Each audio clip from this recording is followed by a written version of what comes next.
Je sais pas pourquoi je suis en train de faire un trip sur cette musique cette fois-ci. Re-bienvenue dans ces vidéos de nouvelle année avec cette fois-ci les flops 2018 qui sont un flop total. Je vous explique en gros, tout ce qui est avant les 3 premières places, c'est ce que j'ai vraiment pas aimé. Le truc c'est que même ce que j'ai vraiment pas aimé, au final c'est des films où je m'en foutais un petit peu, je savais déjà un peu à la base que j'allais pas trop les apprécier, donc du coup il n'y a pas vraiment de haine ou de rejet en fait envers tous ces films-là, c'est juste, je les ai pas aimés, je les trouve pas intéressants, je trouve qu'il y a des défauts pour la plupart d'entre eux, mais c'est pas non plus des trucs qui m'ont enragé quoi, je trouve que c'est pas des trucs scandaleux non plus. Et les 3 premiers finalement, c'est ceux qui m'ont scandalisé, mais pas tant vraiment parce que les films sont eux-mêmes, mais pour les réactions que ça a provoqué chez d'autres personnes. En fait, c'est plus des films que ça m'a énervé d'avoir sur lesquels ça m'a énervé d'avoir à revenir plusieurs fois, mais c'est pas non plus des films que je catégoriserais dans la catégorie étron. Donc c'est un peu particulier en fait les 3 premiers. C'est pas les pires films de l'année, c'est juste les films que qui me foutent le plus en rogne.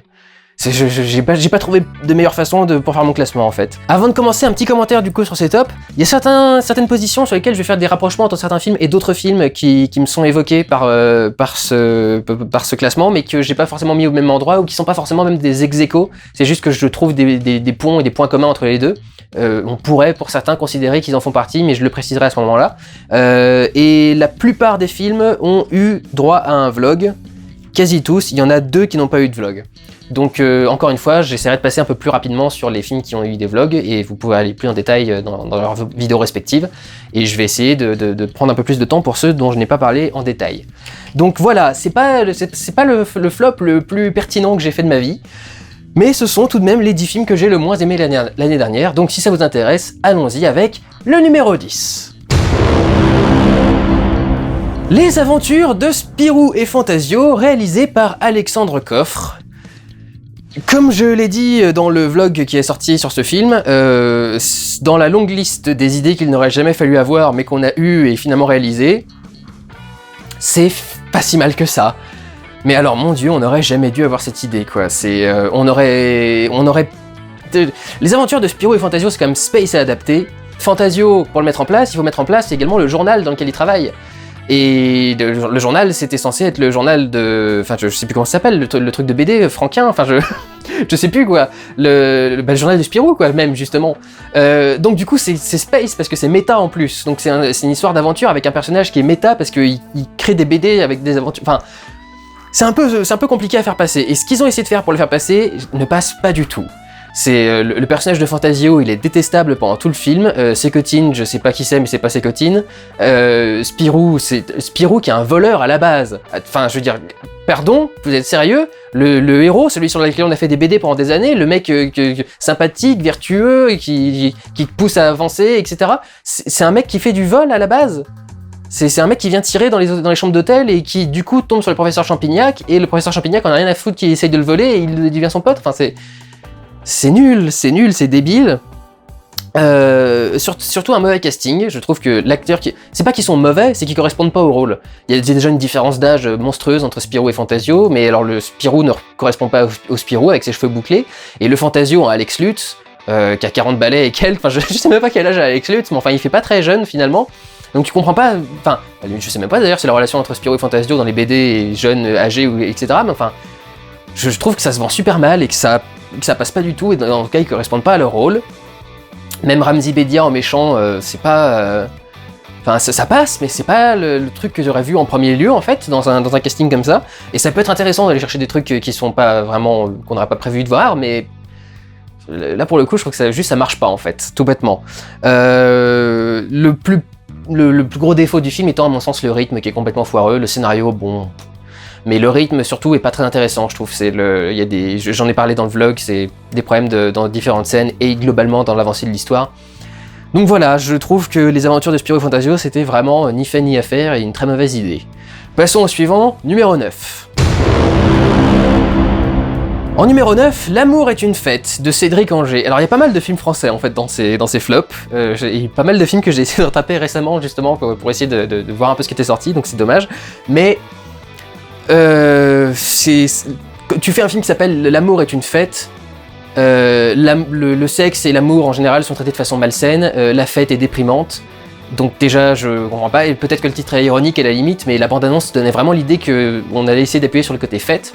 Le dossier de presse te donnait l'idée qu'ils essayaient d'appuyer sur le côté oh, le porno dans les années 80, c'était fun, c'était rigolo, on pouvait... Enfin, oui, effectivement, on était contre la loi, etc., mais en même temps, c'était cool, c'était... Enfin, je sais pas... Quoi qu'il en soit, ça ne transparaît pas dans ce film. Ce film est juste chiant et déprimant, c'est glauque, les personnages sont pas appréciables, Enfin, je trouve qu'il y a rien de cool à prendre de ce film, c'est pas fun, alors que ça essaie d'être fun et décalé, mais au final, c'est faire du fun et du décalé au milieu d'un truc glauque, ça marche pas vraiment.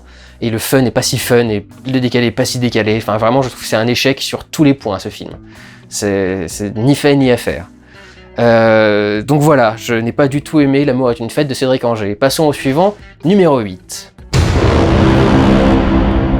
En 8, j'ai mis L'affaire Roman J, ou Roman J. Israel Esquire, réalisé par Dan Gilroy. En toute honnêteté, je ne saurais même pas me souvenir de ce que c'est ce film, tellement le film était foutraque. Il y a un mélange de thèmes et de scénarios qui, à mon sens, se mélange pas du tout. Il y a cette histoire donc d'avocat qui est à moitié autiste, Asperger, mais alors de la façon la plus hollywoodienne possible, et des trucs qui sont pas crédibles du tout, et qui sont juste un prétexte pour en faire un mec qui est hors de la société, qui a pas comme tout le monde, mais tu comprends pas exactement pourquoi est-ce que c'est intéressant. T'as l'impression que c'est juste parce que c'est le délire du réalisateur. Le réalisateur avait fait Nightcall, je crois, qui s'appelait, avec Jake Gyllenhaal, avec également un personnage qui était très en marge de la société, mais parce qu'il était sociopathe et psychopathe, c'est quelque chose qui existe beaucoup plus. Là, cette façon de traiter le personnage autiste Asperger, enfin, je trouve que ça marche pas du tout. En plus, c'est assez mal mis en avant et présenté. Mais alors, en plus de l'autisme, on mélange une critique du système judiciaire, en général, et du comment fonctionne le système judiciaire américain, à cause du point de vue qu'a Roman J sur ce film. Et en même temps, on a des messages sur le racisme, en général, parce que c'est un peu ce qui est dénoncé dans le système judiciaire, il dénonce le système judiciaire et en particulier en quoi ça permet d'aider des comportements racistes dans la justice. Et en même temps, l'activisme. Je me souviens encore de cette scène où il est dans un truc pour essayer d'expliquer aux gens comment être un activiste. Et quand il parle à une nana qui, comme lui, est noire africaine et afro-américaine dans le film, et qu'il l'appelle sister, donc ma sœur, la meuf lui dit « Mais d'où tu m'appelles ma sœur, connard ?» etc. en l'insultant. Enfin, j'ai rien compris à cette histoire, à ce qu'elle essayait de dire, et est-ce qu'elle essayait de faire ce scénario. Faudrait peut-être que je le revoie, cela dit, mais étant donné que j'ai aucun atome crochu avec ce film, je n'ai aucune envie de passer une minute de plus devant. Je trouve que le scénario est bordélique. Je comprends pas ce que la fille activiste, la nana activiste qu'il essaie de draguer vient foutre là-dedans. Pourquoi est-ce qu'il essaie de draguer cette nana? Qu'est-ce que ça apporte à l'histoire? Je comprends rien à ces différents choix en fait. J'ai l'impression que c'est un mec qui a fait je vais parler de ça, ça, ça, ça et ça, et je vais essayer de tout mélanger dans le film. Il y a des choses qui lient ces sujets, mais je comprends pas comment c'est abordé, je comprends pas comment c'est traité, je comprends pas quel discours elle essaye de faire dessus. En dehors de ce qui est pertinent, mais ce qui est pertinent est tellement pertinent que ça devient même plus pertinent de le dire. Et le reste, c'est genre le moment où il est simplement en train de marcher dans la rue et il tombe sur il voit un mec qui est par terre en train d'agoniser, il essaye d'appeler les flics essayent de le mettre en tôle et finalement le mec était juste bourré, il se relève et il s'en va et il se passe rien et tu fais qu'est-ce qui vient de se passer là? C'était quoi le but de cette scène? C'était montrer que les gens sont inactifs, mais en même temps les gens sont inactifs et en même temps le mec il a rien, donc ça sert à rien d'être actif. Qu'est-ce que tu essayes de faire? Qu'est-ce que tu essayes de dire? Je comprends pas ce film. Voilà, donc je vous encourage pas du tout à le regarder, c'est nul. Alors là, on commence à arriver dans le quatuor qui vraiment mérite sa place dans les flops. Avant d'arriver, je vous ai dit aux 3 premiers, même moi je comprends pas pourquoi je les ai mis en premier, mais bon, peu importe, il faut bien faire un ordre. Je vois aucun de ces films arriver en premier des films que j'ai le plus détestés. Ils me tiennent pas assez à cœur pour que je dise que c'est le pire film de l'année en fait. Passons au suivant, numéro 7. A Wrinkle in Time, ou Un raccourci dans le temps, réalisé par Ava DuVernay. Qui peut prononcer à l'anglaise, alors Ava DuVernay, je sais pas comment ça se prononce, qui est un film produit par Disney, qui est une adaptation d'un roman à la base. Et en fait, le roman est super space, est très compliqué à la base à adapter. C'est un roman dans lequel on essaye de réconcilier la science et la religion. C'est quelque chose qui était très à la mode dans les années 60 en particulier, les années où on a commencé à voir la science qui arrivait dans la vie de tous les jours, et en même temps tout un tas de vieilles traditions et de religions qui étaient encore là et qu'on traînait derrière nous, comme des putains de boulets. Et ils ont essayé de faire ça dans plusieurs films. Il y a un film de Disney qui le fait très bien, je trouve, de cette époque justement, qui s'appelle Les 3 vies de Thomasina. The Three Lives of Thomasina. Thomasina étant un chat qui en fait se promène un peu partout, et c'est le chat de la fille du vétérinaire du village. Et le vétérinaire du village, en fait, il est genre ultra dur et ultra sec, et il laisse crever les chiens et les chats, etc. Il fait très peu d'efforts finalement pour les soigner et pour les ramener à la vie. Et il est toujours très dur avec les propriétaires qui les perdent. Et en fait, pendant le film, il rencontre une espèce de sorcière, donc une espèce de femme qui vit dans le village, enfin en périphérie du village, dans une petite maison dans la forêt, et elle recueille les animaux, elle les soigne de façon naturelle, et elle sait même pas comment elle les soigne, mais elle les soigne parce qu'elle est gentille, etc. Donc elle représente la religion, lui il représente la science, et il y a la gamine et Thomasina le chat qui essaye de réunir les deux. Ça passait super bien, là, ça passe pas du tout, parce que comme aujourd'hui on peut pas trop parler de Dieu dans un film dans ce genre-là en particulier, enfin dès que tu parles de religion, ça crée des tensions partout. Donc dans ce film, là où dans l'original les personnages voyageaient dans le temps grâce à la fréquence de Dieu et à leur foi en Dieu, en fait c'est leur foi en Dieu est tellement forte qu'elle fait vibrer les cordes qui font les dimensions qui organisent notre univers. Vous connaissez la théorie des cordes, et ça permet du coup d'accéder à des trucs grâce à la fréquence de la foi en Dieu. Et dans ce film maintenant, on voyage grâce à la fréquence de l'amour. On a remplacé Dieu par l'amour. Et du coup, tu comprends plus parce que l'opposition entre l'amour et la science, tu vois pas trop quel est le rapport. Donc ça devient juste un film sur des gens qui voyagent grâce à l'amour, et donc une fille qui va chercher son père. Mais alors, le film n'a aucun sens en termes de mise en scène et en termes de... C'est vraiment le truc complètement bordélique. Pour vous donner une idée d'à quel point il y a des trucs qui n'ont pas de sens dans le film, et qui posent aussi des problèmes de rythme, le film a aucun rythme à cause de certains trucs comme ça. Il y a un moment où ils arrivent dans une dimension, donc dans un autre monde, qui est quelque part sur une autre planète. Et quand ils arrivent sur cette planète, il y a 3 femmes, en fait, 3 madames qui accompagnent les personnages. Donc il y a la petite fille, il y a un copain de l'école et il y a son petit frère. Et quand ils arrivent donc dans ce nouveau territoire, une des femmes se transforme en dragon à la menthe. Je sais pas comment vous expliquer ça ressemble à Falkor dans l'Histoire sans fin, mais tout vert et fait avec des feuilles. Et donc elle se transforme en espèce de dragon volant. Elle met les gamins sur son dos pour les amener du coup quelque part ailleurs. Et il y en a un qui manque de tomber. Donc il le récupère, elle le récupère. Et après en fait la meuf qui est en dragon, elle redevient normale. Et après il continue à marcher ou il se retransporte par rapport à leur dimension, fréquence de l'amour, etc. Et tu fais... Ça servait à quoi du coup les 10 minutes qu'on vient de faire sur le dragon à la menthe là? Pourquoi c'était là? Pourquoi c'était dans le film? Si ça sert à rien, si ça leur sert pas de moyen de transport, ça ne sert à que dalle. Donc ça vient de faire perdre 10 minutes comme ça au milieu du truc, et c'est un peu toujours comme ça en fait. Tu t'arrives toujours dans une scène et tu comprends pas ce qu'elle vient foutre là, et quand elle s'en va, tu sais toujours pas ce qu'elle foutait là non plus. Et du coup ça a aucune saveur, parce que tout ce qui pourrait être intéressant est pas abordé. À un moment, ils arrivent dans un monde qui a l'air super ordonné. Ils sont dans une espèce de banlieue américaine. Il y a tous les gamins qui sont en train de jouer au ballon devant leur maison, mais jouer au ballon, genre en étant tout droit, et avec le ballon qui descend, et en fait ils sont tous synchro. Donc tous les ballons tombent toujours en même temps, et remontent toujours en même temps. Donc c'est un truc qui est assez flippant, quand tu démarres dans ce truc-là, tu dis qu'est-ce que c'est que ce truc? C'est super bizarre.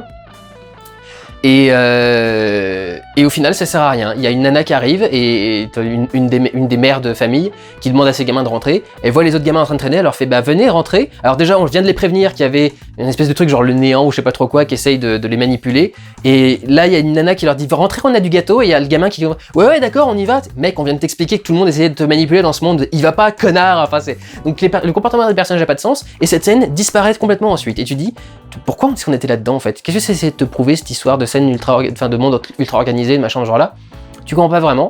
Et un des autres thèmes par exemple qui est suivi dans le film, c'est que en principe le personnage principal est censé être moche.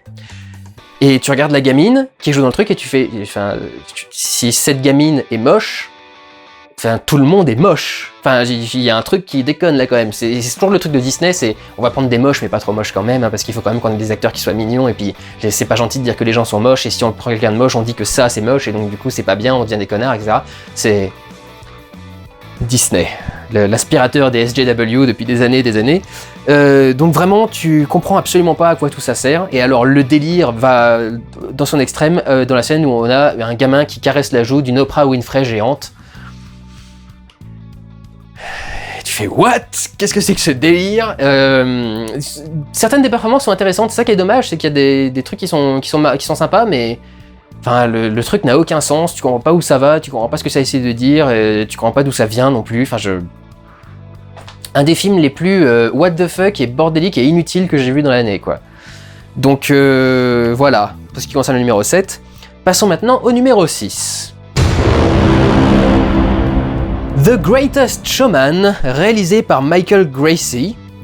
J'aime pas le film en particulier parce que son esthétique est beaucoup trop propre et il fait beaucoup trop clip musical par rapport à quelque chose par rapport à un film.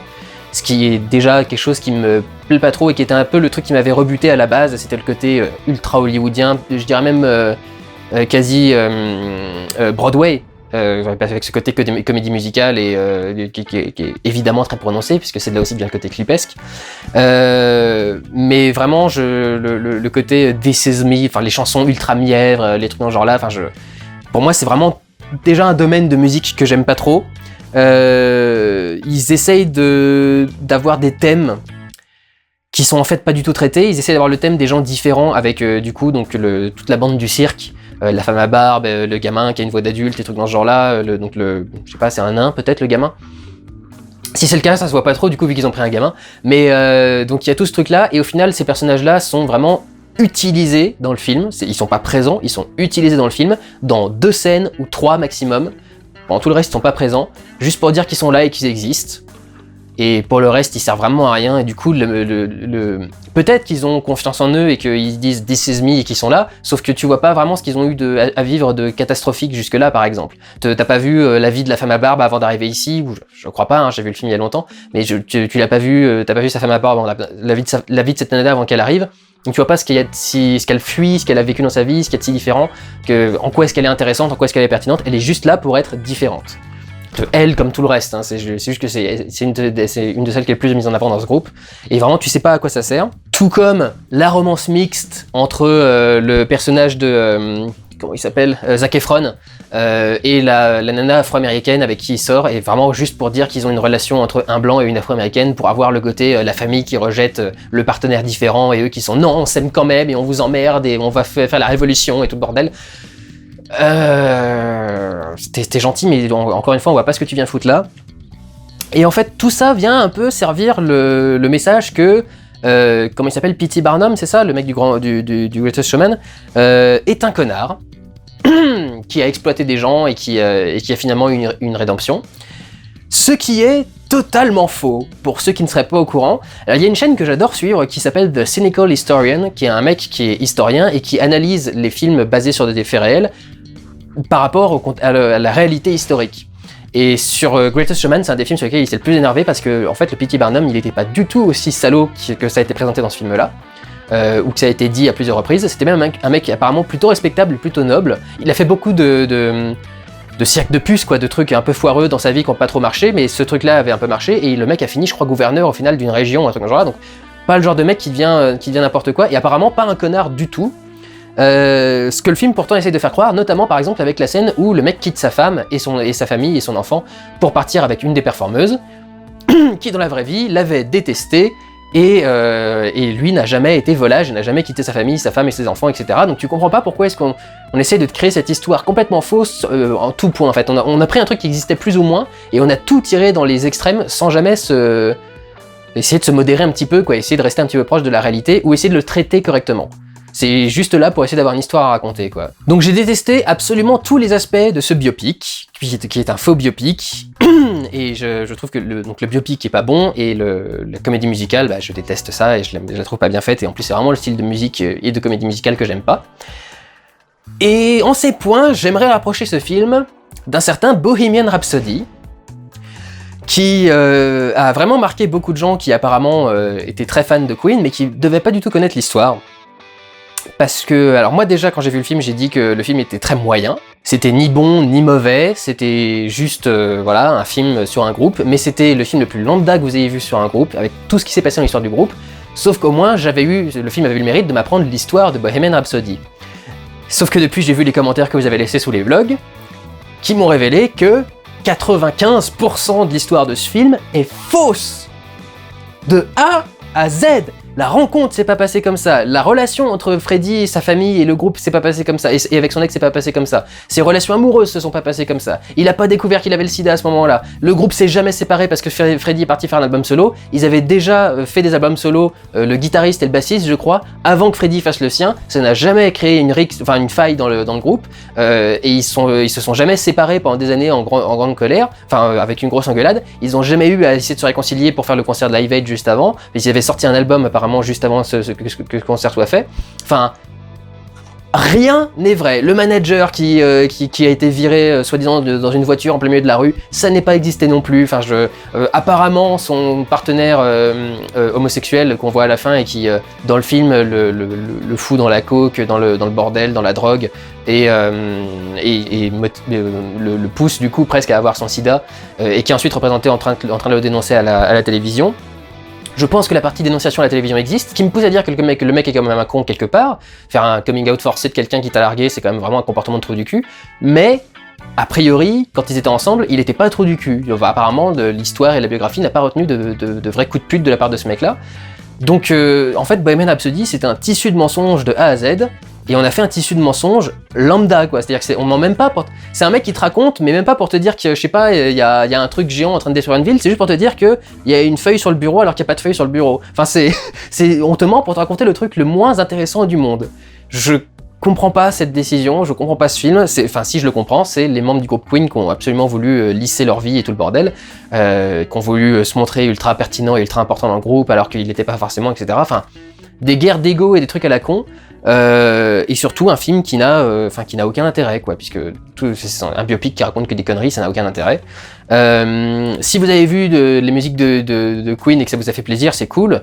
Je vous conseille plutôt de vous acheter un bon 5.1 que de prendre le Blu-ray ou d'aller au cinéma voir le film, quoi. Le film est plus en salle maintenant, mais c'est pas Queen, quoi. Si vous aimez juste la musique, écoutez la musique avec une bonne installation sonore et c'est tout, quoi. Je vois pas l'intérêt. Et puis alors les 20 minutes de fin avec un concert parce que tu sais pas quoi filmer, enfin ridicule.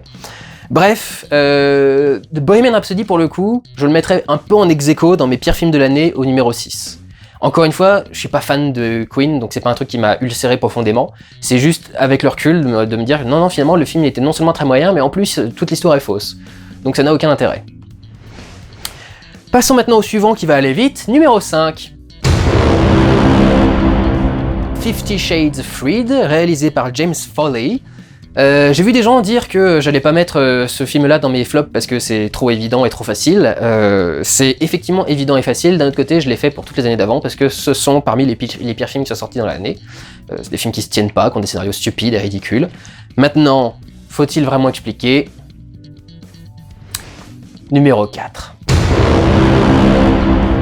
Bien évidemment que The Predator de Shane Black fait partie des pires gadins de l'année. Là pour le coup, je considère véritablement que c'est un des pires films de l'année, vraiment un des films les plus mal pensés, mal réalisés et mal faits de l'année.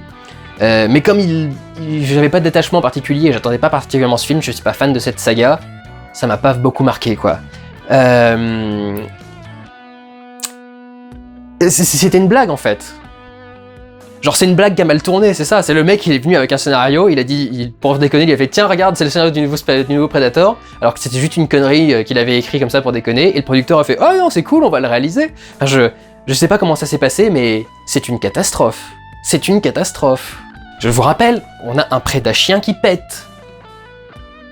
Un prédachien qui pète. Juste avant d'exploser. Parce que c'est rigolo, vous comprenez ? C'est ça qui est... Alors, un petit détail par rapport aux chiens qui pètent, justement, les prédachiens. Il y a des gens qui m'ont dit qu'il y avait déjà des prédachiens dans Predators. C'est ça, oui, c'est Predators, le film qui était sorti avec Adrien Brody, le pianiste contre le prédateur. Et j'adore le dire comme ça. Et... il y avait des chiens dans Predators, mais c'est pas du tout la même espèce. Si vous revoyez le film, c'est une espèce de chien qui est originaire de cette planète-là, qui est de la planète sur laquelle ils sont, qui n'est pas la planète des Predators, et qui ont des grandes cornes et des grands machins, etc., et qui sont pas du tout traités. Enfin, il y a pas de chien qui pète dans ce film-là, vous voyez, enfin par exemple. Et donc du coup, c'est pas les mêmes animaux, parce que j'avais dit c'est un peu nouveau quand même. Et c'est ça le truc, c'est dans ce film-là, c'était une autre espèce, vraiment pas liée au truc. C'est faire des prédachiens avec les dreadlocks comme les prédaliens, c'est comme si on faisait des chiens avec des cheveux Les chiens ont pas des cheveux. C'est pas parce qu'on vient de la même planète qu'on est exactement la même chose. On va avoir par exemple les mêmes nombres de digits, enfin de doigts quoi. J'ai tellement de termes anglais dans ma tête, je suis en train de me transformer en JCVD. Mais c'est ça, on aurait eu ça comme point commun, on n'aurait pas eu les dreadlocks. Enfin c'est ridicule, c'est... Bref, le truc c'est je pense qu'ils pensent que cette histoire de prédat-chien qui pète et tout le reste de l'humour est très drôle et que du coup ça renforce le côté nanar. Le problème c'est que Predator ne pensait pas être un nanar. Predator était l'expression d'une vision de l'action de son époque, le film d'action hollywoodien réganien avec l'action, le testostéroné, la brute pure, représentée par Schwarzenegger et par Stallone à leur époque, où ils étaient c'était leur époque de gloire. Le grand héros macho qui affronte la bête, qui se retrouve dans la nature, et c'est avec le recul que du coup le truc a un côté cheesy parce qu'ils vont un peu loin, mais le film lui-même à l'époque était pas cheesy. Le personnage que jouait Shane Black par exemple dans le film sortait des blagues de merde et tout le monde savait que c'était des blagues de merde, et justement ce qui était rigolo à un moment c'est qu'il y en avait à un moment certaines blagues qui étaient tellement nulles que tu pouvais pas faire autre chose que rigoler quoi. Là dans ce film là mais c'est une catastrophe, les répliques qui se balancent, les vannes, les machins, c'est débile, c'est absolument débile. Et ça marche pas du tout. Les personnages, globalement, dans ce film sont détestables, vraiment détestables. L'ennemi est cheaté au point de vraiment plus avoir de sens. Le côté, en fait, j'ai une armure en exosquelette qui est sous ma peau et qui sort toute seule. Et puis en fait, c'est mes yeux qui ont directement le casque intégré. Et tu fais, qu'est-ce que c'est que ce système? Est-ce que c'est un truc organique, avec une carapace? Ou est-ce que c'est des mecs qui ont mélangé l'organique et la technologie des Predators en général? Quant à la vision subjective du personnage, t'entends les bruits de changement et tu vois les changements entre les différents modes de vision. C'est pas un truc que t'as naturellement avec ton ADN. C'est quelque chose qui est fait, rajouté avec des nanomachines, des trucs dans ce genre-là, et c'est pas quelque chose qui est spécifique à ta race. Et... Enfin, et pourquoi est-ce que ce Predator-là est en guerre avec l'autre? Enfin, ça n'a aucun sens. Et évidemment, l'enfant autiste vient en bonne partie foutre tout ça en l'air et rendre ça bien ridicule. C'est devenu un film d'Halloween, comme je l'avais dit dans mon vlog. Si vous voulez que j'aille plus loin dans ma haine de ce film, enfin dans ce que je n'aime pas dans ce film, vous pouvez aller voir le vlog, mais voilà, on va passer à la suite et au trio de tête. Ce sont les films qui vraiment m'ont énervé et m'ont ulcéré, presque plus dans la réaction globale qu'ils ont provoquée que par le film eux-mêmes. Numéro 3. Climax de Gaspard Noé. Le film que je rapprocherais le plus de Climax, et la raison pour laquelle j'aime pas ça, c'est A Serbian Film. Il y a des gens qui vont essayer de te faire croire que Serbian Film est un film à message, et un film pertinent, et un film intéressant. C'est pas du tout le cas, c'est juste un film qui essaye de mettre en avant les trucs les plus glauques et malsains que tu puisses imaginer, sans forcément avoir de pertinence ou de sens profond à aller chercher derrière. Ça fait vraiment... ça s'appelle pas du slasher, il y a un terme spécifique aux films qui sont là uniquement pour mettre des trucs gore et des trucs, enfin comme ça, des trucs trash. Je sais plus comment ça s'appelle, peut-être du trash cinéma tout bêtement, mais pour moi c'est exactement ça en fait. Et je déteste les films qui font du malsain pour faire du malsain. Sans rien d'autre derrière, sans légère rédemption, sans truc dans ce genre-là. J'aime bien certains trucs malsains, hein, je peux apprécier du Clive Barker par exemple, des trucs dans ce genre-là, qui vont être vraiment des gorefest plus qu'autre chose, mais au moins quelque chose de créatif dans le côté gorefest. Là, dans Climax, c'est juste filmer des gens qui, contre leur volonté, ont pris une drogue extrêmement forte. Je sais pas si les gens se rendent compte, parce que j'ai dit aux gens quand même, enfin les gens m'ont dit c'est la drogue qui révèle la nature humaine. Non, le LSD ça révèle pas la nature humaine. Le LSD ça détracte la nature d'humain. Le LSD c'est un des trucs les plus puissants et violents qui ait jamais été créé. C'est vraiment l'une des drogues les plus addictives du monde et les plus violente, enfin psychotropiquement violente. Je sais pas si le terme existe, mais on va dire ça. Les réactions que ça te provoque, c'est des réactions qui sont vraiment terribles, et c'est pour ça que c'est une des drogues qu'il faut vraiment pas tester, ne serait-ce que tester pour voir ce que ça fait, quoi. Ne le faites pas. Il y a des gens qui, en le testant juste une fois, peuvent faire des retours de trip des années après, parce que les molécules de LSD peuvent rester bloquées en fait quelque part dans votre cerveau et se libérer toutes seules à certains moments. Ce qu'on appelle des retours de trip. Ça se fait avec d'autres drogues. Il y a je crois que la weed fait la même chose aussi, le cannabis. Si on en fume, des fois on peut faire des retours de trip sans avoir fumé juste avant. Mais si tu fais ça au LSD, tu peux finir légume à vie. C'est le truc le plus violent qui existe, le LSD, quoi. Donc ce film, c'est pas un commentaire sur la nature humaine, etc. Non, c'est un film qui filme des humains qui ont perdu toute leur humanité, toutes leurs règles morales, toutes leurs règles sociales, tout ce qui s'ensuit, quoi. Et c'est gratuit, et ça me semble pas pertinent, du tout. C'est pertinent dans le cinéma de Gaspard Noé, en ce sens que Gaspard Noé est fasciné par la destruction des choses belles, la destruction du frère et de la sœur et de leur lien fraternel légèrement incestueux quand même, et de leur vie dans Enter the Void, la destruction du couple dans Love, et là du coup la destruction de ce groupe de danseurs qui est à la base extrêmement soudé, parce qu'on fait des plans séquences sur ce groupe qui danse tout le temps, donc on voit à quel point ils se répondent, ils se connaissent, ils arrivent à agir en harmonie l'un avec l'autre, et d'un seul coup tu fouilles du LSD là-dedans, et ça détruit absolument tout. Bravo, magnifique, je trouve pas que ce soit très pertinent à regarder, et je crois qu'il y a des gens qui n'ont pas vraiment compris que oui, bien sûr, je reconnais que c'est extrêmement bien fait dans l'envie de provoquer le malaise. J'aime pas les films qui cherchent juste à provoquer du malaise. C'est ça que je reproche à Climax. Et c'est pour ça que je suis très partagé intérieurement sur l'idée de le mettre en 3e position et dans ce trio de tête des films, c'est que, et ça va être le cas pour les autres films, c'est que c'est pas des films qui sont mal faits particulièrement, c'est des films qui font tout ce que je déteste. Donc forcément, ces films-là, ils me marquent un peu plus qu'un film lambda que j'attendais pas trop et qui est mauvais, comme Predator par exemple. Mais vraiment, je comprends pas comment certaines personnes essaient de défendre le film. Parce qu'en plus, vous avez le droit d'aimer un film qui se concentre simplement sur les trucs malsains. C'est pas parce que moi j'aime pas ça que je dis que c'est de la merde et que vous devriez pas le faire. Vous avez le droit de le faire, mais essayez pas d'habiller ça de latin, quoi. C'est toujours le même truc, c'est le...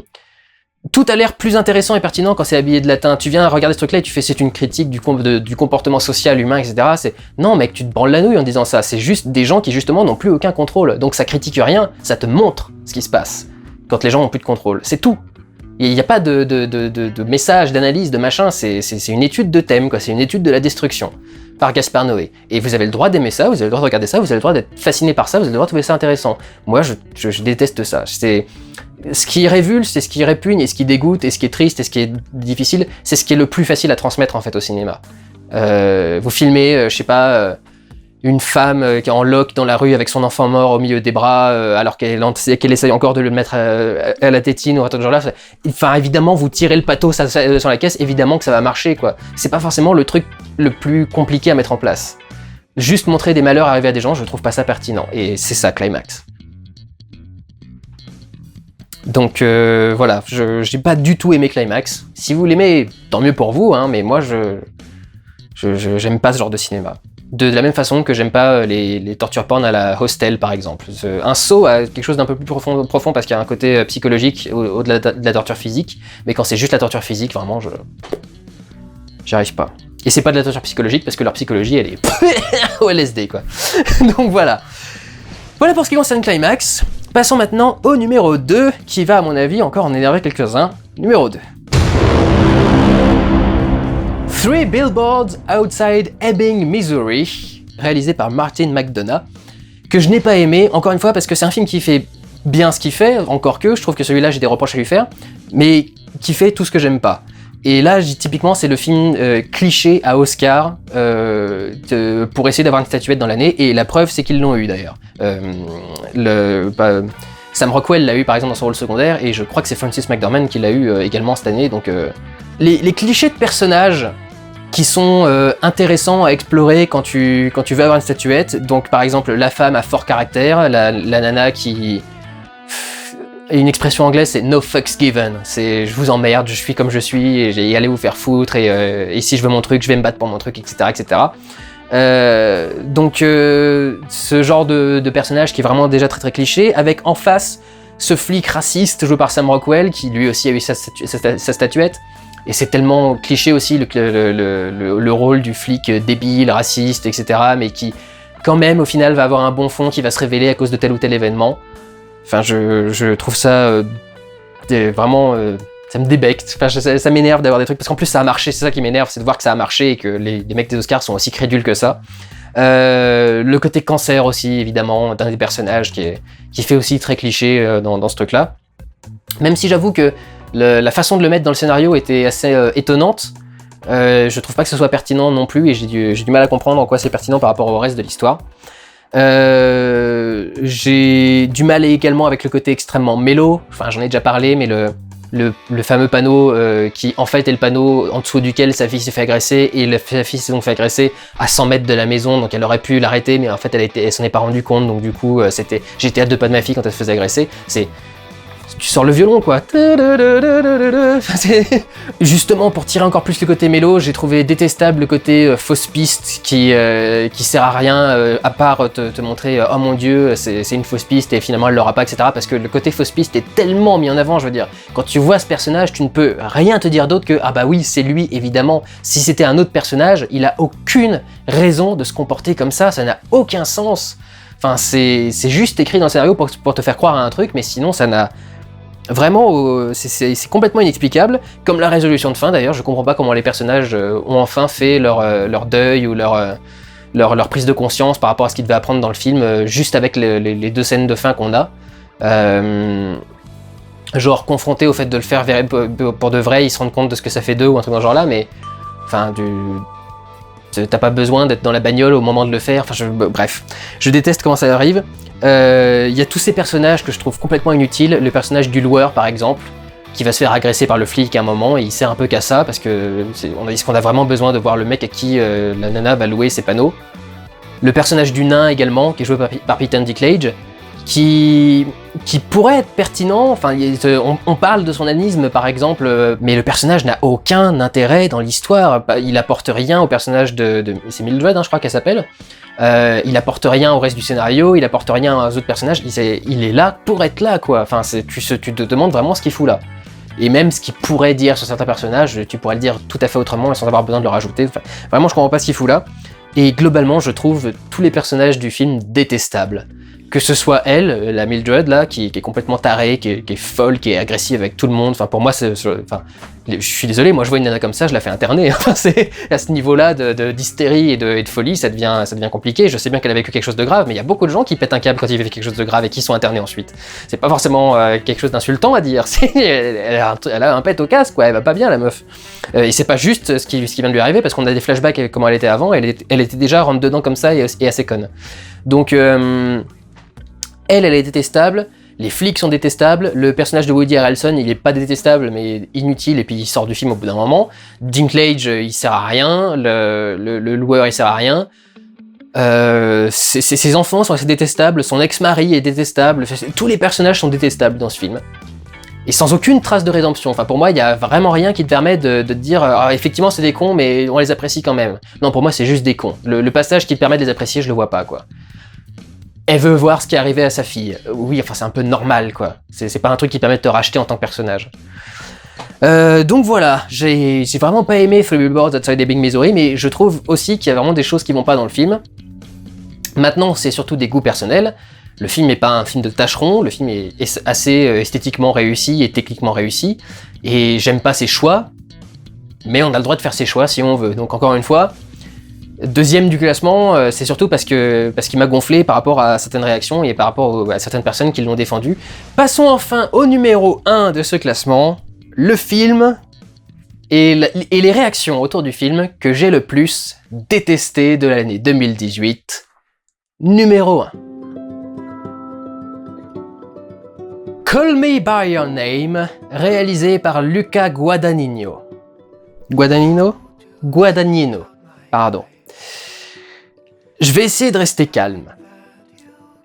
Mais quand même, je suis allé voir ce film, j'ai fait mon vlog, et dès mon vlog, j'ai dit « Le sujet a été ignoré, c'est manifestement la faute des acteurs, et je comprends pas comment est-ce qu'on peut accepter ce truc et trouver ça appréciable, c'est bien fait, mais c'est pas ce que le film devait être, c'était pas son sujet. » Et je disais ça en voyant le film, je voyais le film, je dis « C'est pas là-dessus que le film devait se concentrer, ça se voit, c'est évident, il y a un truc qui est pas normal dans le traitement de ce film. » Et tous ces reproches ont été validés dans les jours et les semaines qui ont suivi.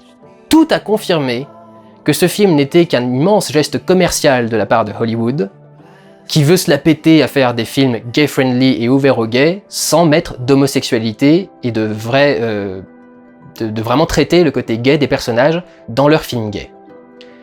Je ferai une ouverture avec un autre film d'ailleurs. C'est évident que quand tu as des scènes de cul hétérosexuelles sur lesquelles on insiste en filmant en gros plan avec de la lumière, avec tout le reste, et qu'ensuite les histoires d'amour les scènes d'amour entre le personnage d'Elio et le personnage d'Oliver sont passées sous silence toutes, ou interrompues en plein milieu du truc, qu'on va jamais jusqu'à l'orgasme, qu'on voit même pas ce qu'ils appellent le dry humping, les Américains, c'est se frotter à travers les vêtements. Rien de tout ça n'a été fait dans ce film, qui est censé se concentrer sur le début de cette histoire d'amour passionnel, et donc charnel, entre Elio et Oliver. Et on nous montre du charnel avec des scènes hétérosexuelles, avec une pêche, on nous montre des mecs torse nu avec des shorts qui révèlent leurs couilles dès qu'ils s'assoient, tout le film, mais on va te virer les scènes de cul. Les scènes de sexe, en tout cas, même si on n'est pas censé être dans le cul. Et être dans le cul. Et du coup, c'est ça le truc, c'est que il y a plein de gens qui m'ont dit après dans d'autres films, mais dans ce film-là non plus, on filme pas les scènes de sexe. Je fais, oui, mais ces autres films-là ont pas essayé de te travailler qu'il y aurait des scènes de sexe. Le Call Me By Your Name travaille les scènes de sexe. Il y a 2 scènes entre Elio et une nana avant qu'il tombe sur Oliver. Si on a filmé 2 scènes de sexe avec Elio et une nana et qu'on filme pas celle avec Oliver, c'est clair qu'il y a un truc il y a une différence de traitement entre les deux. Et c'est celle qu'on aurait dû traiter et mettre en avant le plus, c'est-à-dire l'homosexualité, le sujet du film, qui a été dévaluée. Le truc que je comprends pas, c'est que la communauté LGBT est une communauté ultra susceptible. Surtout dans certaines des lettres du LGBT, c'est tu dis le moindre mot, la moindre virgule de travers par rapport à comment est-ce que eux pensent que tu devrais voir leur sexualité et comment ils devraient la vivre, etc. Tu te ramasses des montagnes de merde à la gueule. Et je comprends pas pourquoi un film comme Stonewall, qui réussit à faire ce qu'il essaye de faire, qui fait un film historique, qui met de la diversité, etc., se ramasse des tonnes de merde dans la gueule parce que le héros a pas l'air suffisamment homosexuel ou suffisamment coloré.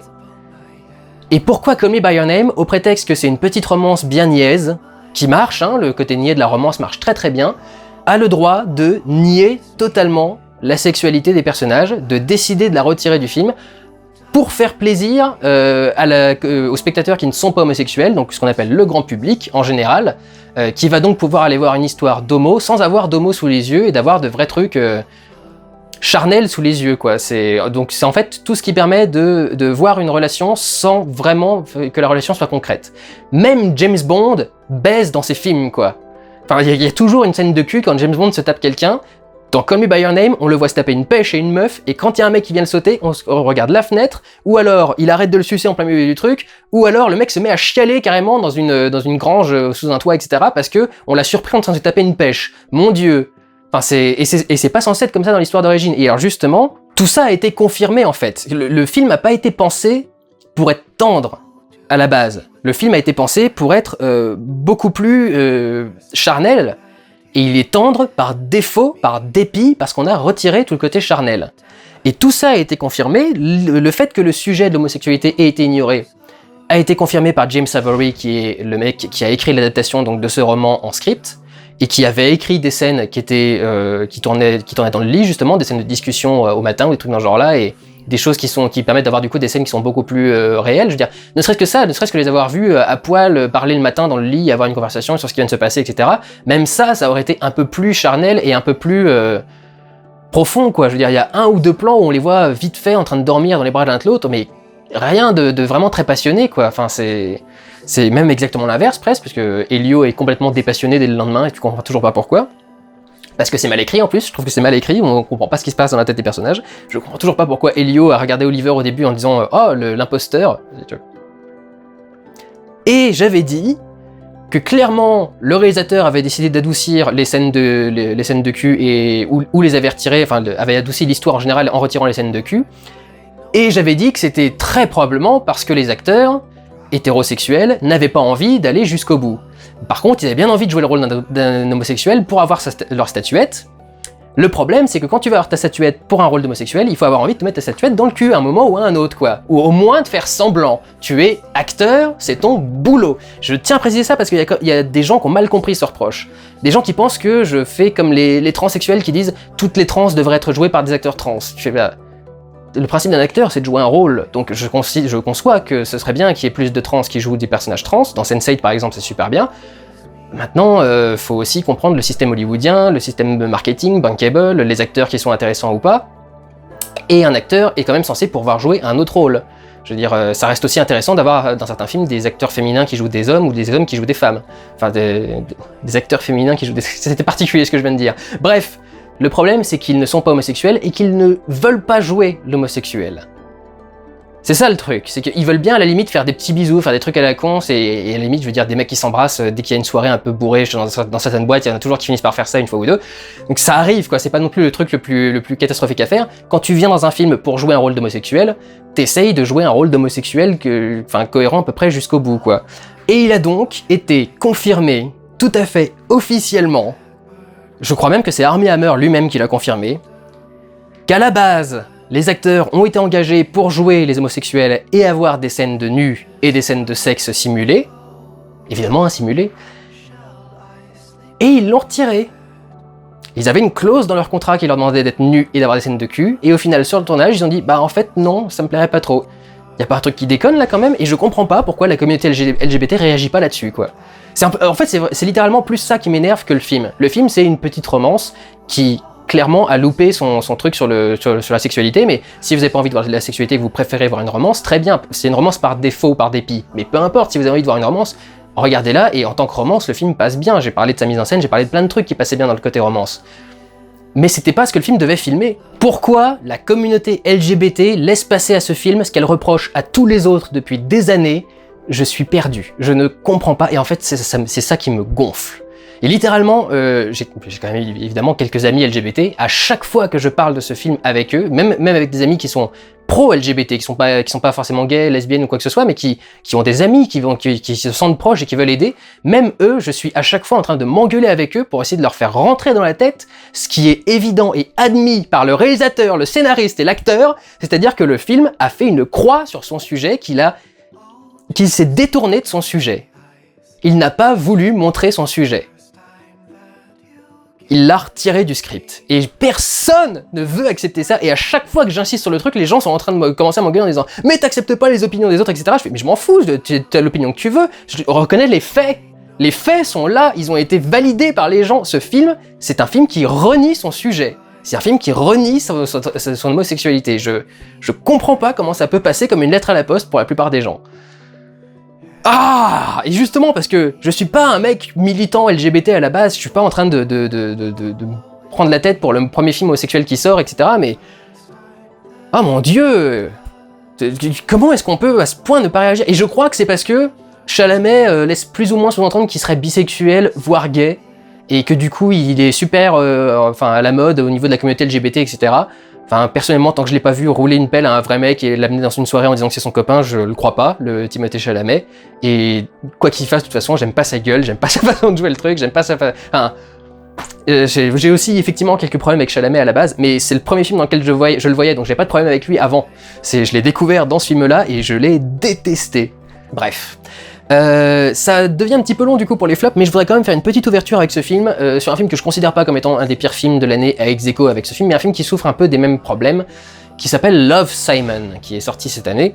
Et il y a un peu la même chose, c'est-à-dire que c'est trop lisse et trop parfait comme univers. Alors dans Call Me By Your Name ça donne une romance un peu éthérée, là ça donne un film pour ados un peu basique, mais surtout ça met quand même vachement de côté son sujet. Le principe c'est que le mec cherche un mec pendant tout le film, donc en fait pendant tout le film l'homosexualité est pas clairement à l'écran, on la met de côté, en particulier le sujet des agressions à l'école et des brutes. Des bullies comme on dit, et je trouve que c'est pas réaliste dans sa façon de traiter le truc, mais je trouve surtout que la façon qu'a l'acteur de jouer son homosexualité est vraiment pas très intéressante. Quand je dis jouer son homosexualité, je dis pas le comportement gay, je dis les scènes où vraiment ça doit rentrer en action. J'avais dit que le baiser à la fin était ridicule et qu'à la limite, je le voyais presque gerber, parce que un baiser, s'embrasser, c'est pas un smack. Et c'est pour ça que le film m'avait déplu, c'est qu'à la fin de Love, Simon, on finissait donc sur le baiser enfin entre Simon et le personnage de Blue à qui il parle depuis le début du film. Et le baiser, il est pas du tout chaleureux, pas du tout vivant, pas du tout passionné, pas du tout quoi que ce soit. Alors il y a des gens qui m'ont dit que j'exagérais. Voici le bisou.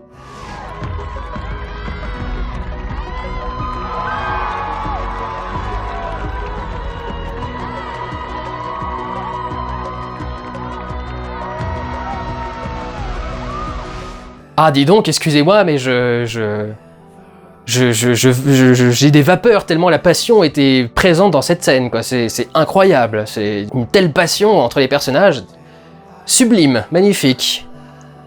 Donc voilà, ce sont deux films qui souffrent des mêmes problèmes à mon sens. J'ai cela dit beaucoup plus entendu parler de Call Me By Your Name, donc c'est pour ça que je mets Call Me By Your Name en premier.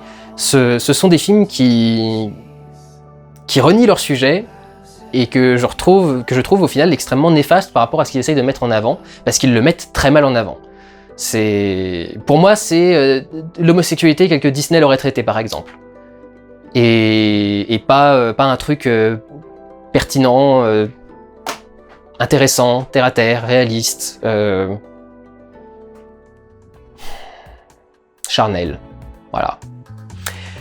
Mais je considérerais pas que c'est la pire daube de l'année. Comme je vous l'ai dit, ces trois premiers, ce sont surtout les choix que je déteste. Le film en lui-même est plutôt bien fait. Donc voilà, il a eu le même problème que les autres, et c'est le problème de tous ces flops. J'espère donc qu'ils vous ont quand même intéressé, et que vous avez quand même trouvé ça pertinent. Je vous le dis vraiment, j'étais un peu perturbé par certains des films, quoi. Je me disais, mais est-ce que vraiment j'ai tant de mal à en dire que ça? Est-ce que je considère que c'est une des pires daubes de l'année ou pas? Je suis au final assez satisfait de ce que j'ai sélectionné, mais c'est vrai que par rapport à des années où j'ai eu vraiment des films qui me tenaient à cœur de dénoncer, là cette année c'est vraiment... j'ai pris ce que je trouvais, quoi. Est-ce que ça veut dire qu'on a fait de meilleurs films cette année? Ou est-ce que ça veut dire que j'ai réussi à mieux me préparer aux films que j'allais pas aimer? Ou alors que j'ai réussi à mieux voir les films que j'allais pas aimer et du coup je suis moins déçu et ça me marque beaucoup moins quand je les vois? Je sais pas exactement, mais c'est clair que c'était pas les flops les plus faciles que j'ai eu à faire depuis le début de cette chaîne. Voilà, je vous remercie de m'avoir suivi pour ces tops et ces flops. Comme d'habitude pour les habitués, vous savez qu'il y a d'autres vidéos qui vont sortir. Il y a le bilan de l'année 2018, la vidéo que j'ai toujours beaucoup de mal à faire parce que je sais jamais quoi trop vous raconter. La vidéo des rattrapages des films que j'ai rattrapés en fin d'année, qui ne sont pas comme les vlogs qui sont en train de sortir en ce moment, des vlogs en retard, mais qui sont vraiment le rattrapage, quoi, des films que j'ai décidé de pas voir en salle et que j'ai juste rattrapé ensuite chez moi. Et la vidéo sur ce qu'il y a à venir en 2019, donc tout un programme. J'espère que vous resterez avec moi pendant ces vidéos, et au cas où, si vous ne le faites pas, je vous dis quand même, prenez soin de vous et allez voir des films. Ciao!